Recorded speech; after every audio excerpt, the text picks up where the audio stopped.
The killer phrase was the end when Kimmel said, "You just don't realize it." Because you see, he's smarter than you, and he needs you to know that. And his ego can't bear that there's someone out there more famous and more influential than him. I got news for you, Kimmel. The last time you mattered, Bruce Jenner still had a pee. People live with him. Like, Jimmy Kimmel is a talented guy. I don't think he's like an evil person or something, but he's made this deal where he just serves power and attacks anybody, challenges power. Like, how can, honestly, how can he look in the mirror and say, I'm doing something honorable? Like, how can he live with himself? How can his wife sleep with him? Well, I mean it'd be one thing. Before Tucker Carlson and Greg Gutfeld transformed his jokes into a public therapy session, Jimmy Kimmel believed he was making jokes. One contributed the sass, while the other contributed the body smashes of knowledge. Jimmy, on the other hand, brought remorse. After engaging in some late-night teasing, Kimmel questioned if witness protection was still a possibility. This was more than a simple retort. It was a complete comedy demolishment. How severely he was destroyed is a mystery. Even his laugh track stopped laughing, let's say. Late night host Jimmy Kimmel is back on the air after taking the summer off. He's missed a lot. Kimmel says if you're not vaccinated, you shouldn't get a hospital ICU bed. But I'm not sure if Jimmy was being serious because he wasn't crying. It's just funny hearing someone say, I see you, who nobody actually sees. Look, I don't want to suggest that Kimmel's show has become boring and predictable, but last night during taping, people in the studio audience were changing the channel.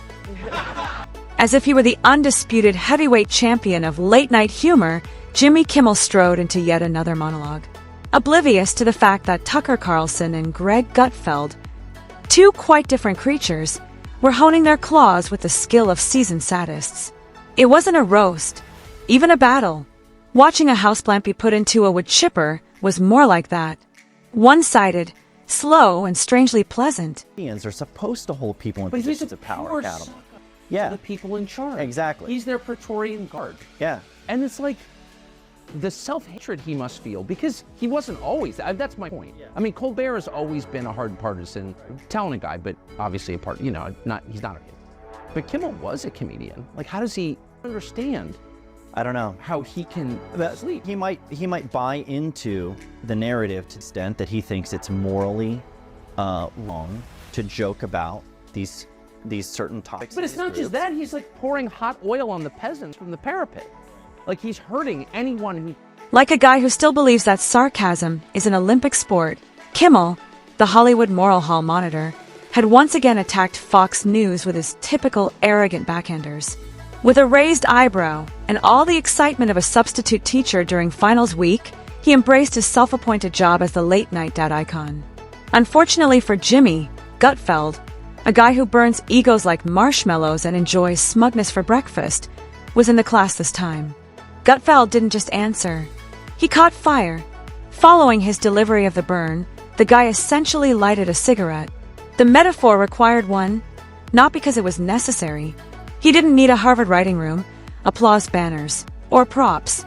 A silver plate of Kimmel's own swollen self-importance was all he needed. Open up to being wrong. You're more than likely going to end up right once in a while. But these guys have been wrong 8 years. They've been wrong for years because they can't let go of their egos.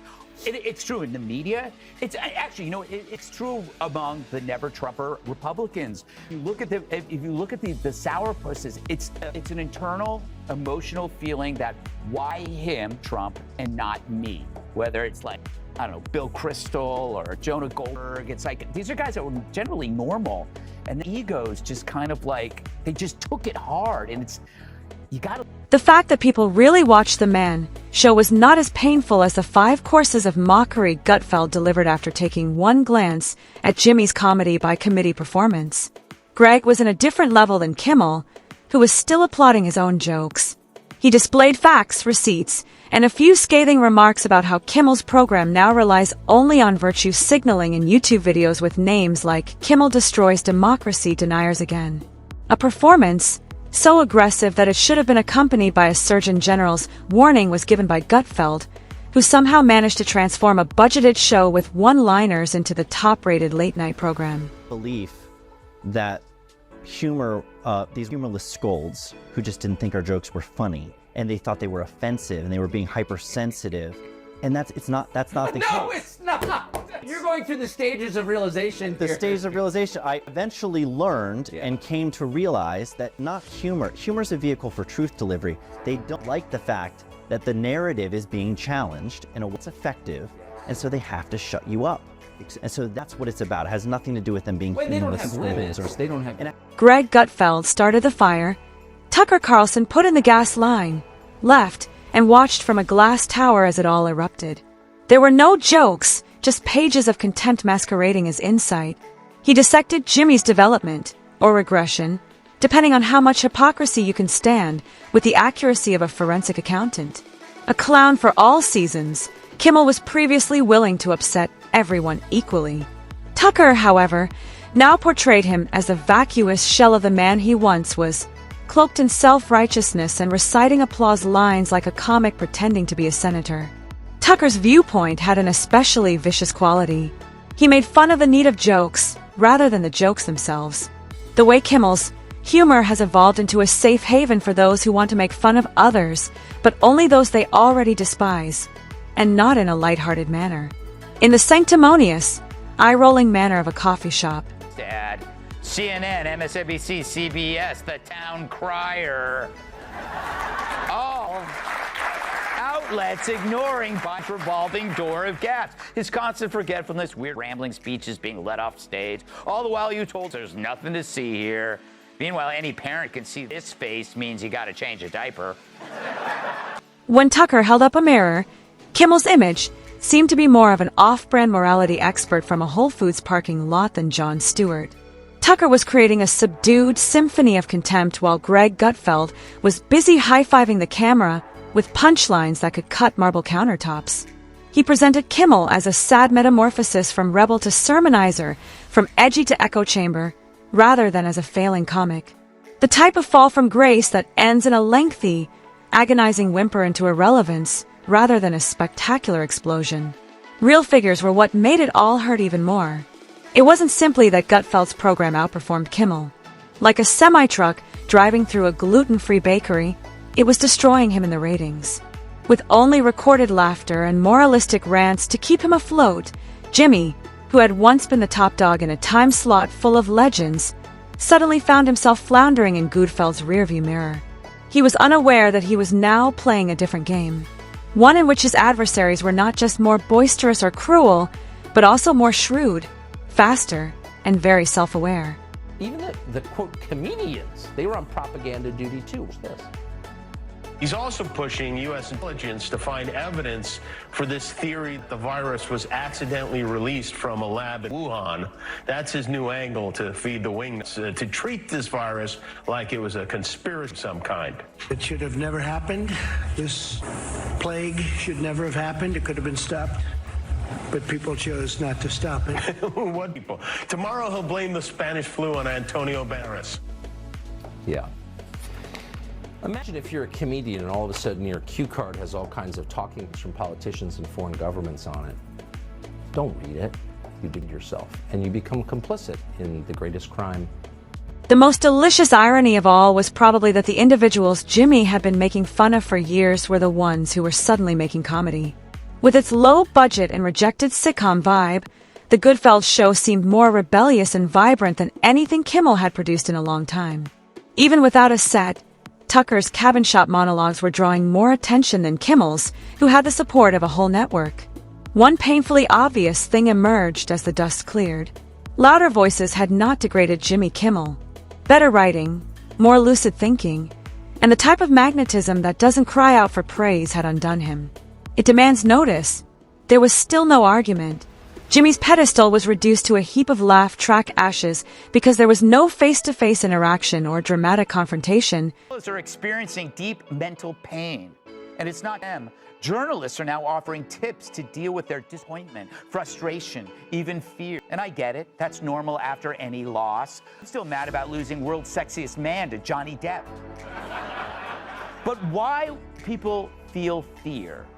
Maybe because their news sources are constantly telling them they're going to turn America into not Germany. But you know who felt actual fear during the Biden administration?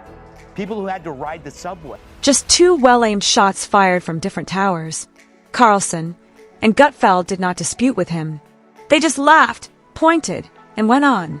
However, Kimmel stayed in place, continuing to explain jokes, preach to the devout, and applaud at his own punchlines like the karaoke bar man who really thinks he nailed Queen. However, the throng had now dispersed. When the microphone was disconnected, all that remained was the reverberation of a formerly meaningful career.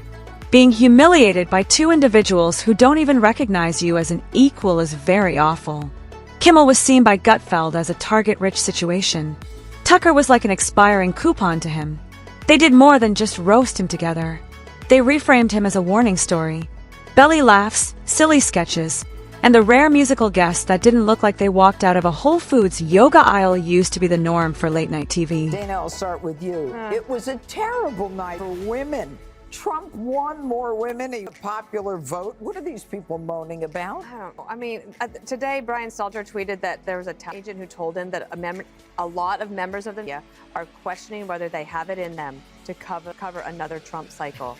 And then they wonder why the work class is like, guys, you are so out of touch with what real is. And also, they didn't really cover the Biden administration. They didn't cover the border. They didn't cover... With a laugh track on repeat, it's like watching C-SPAN these days. The change has been profound.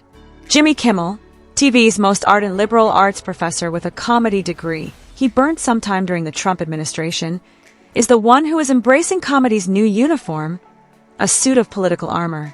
Kimmel, who once threw beer bongs on the Man's Show, now begins monologues as if he were testifying in front of Congress.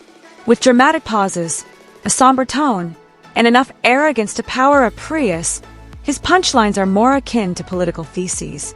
He's not joking around, putting on interventions for those who requested them. Greg Gutfeld is somewhere on Fox throwing word bombs and dancing on what's left of the classic late-night format like it owes him money while he's furrowing his brow over the condition of democracy. People who are like on your side because they're for free speech, who are not actually for free speech at all, who are pushing, a very specific policy agenda, for example, and using another issue to lower your defenses and let themselves into your brain. And I think that's really sinister. Really, really, really sinister. And it's becoming more obvious now. Like, if you're for free speech... The epitome of defiance is Gutfeld. "You call this edgy?" he said after kicking down the door of a late-night club and passing over the velvet rope. "Dad jokes hurt more than mine do." Gutfeld moves between portions with the delicacy of a marching band in a library, while Kimmel delivers rants as if he were running for a Senate seat. America is paying attention to him. Because what does this mean for our democracy is still a question that other presenters are asking. "This is a fart joke and a jab at AOC," said Gutfeld. "Have fun." Tucker Carlson, the sardonic scholar with a sneer so patronizing it might make milk curdle, is next. So different from the job description of a journalist, as traditionally constituted, tell the truth about the powerful. They're usually a lot smarter, more clever, and incisive than journalists, but that's what they're supposed to be doing. Almost none still do. Adam is one of the very few remaining comedians in the United States. He's out with a new... He may as well be their last boss, even if he isn't a member of the late-night workforce. Stand-own, not stand-up, is Tucker's strength. Armed with a sharp tongue and Nielsen data, Gutfeld is the jester who is causing trouble for the establishment. Tucker, the man in the corner drinking brandy, is describing the fallout like it's a Ken Burns documentary while watching everything burn. Kimmel, of course, was unable to just sit there and take it. No, he retaliated by mounting his TV pulpit.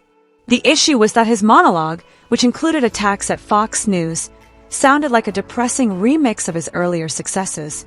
Check out my tirade about false information as I make fun of Tucker's bow tie from 10 years ago once again. Boy, oh boy. Verify again. However, the zingers thudded instead of zinging. As the crowd looked at their phones, it was like seeing a band perform their best songs at half speed. Observers saw that the spark had vanished. The dull echo has taken the place of the fire he used to bring. To put it mildly, the ratings were worse than those of a Maroon 5 halftime concert. Tucker grinned at the smoke still rising from Kimmel's lips as he sat back and uncrossed his knees. And Jimmy looked straight into the camera, told another unfunny joke, and waited for another round of applause that never materialized. It was because he was already done, not because he wasn't trying. He just hadn't worked it out.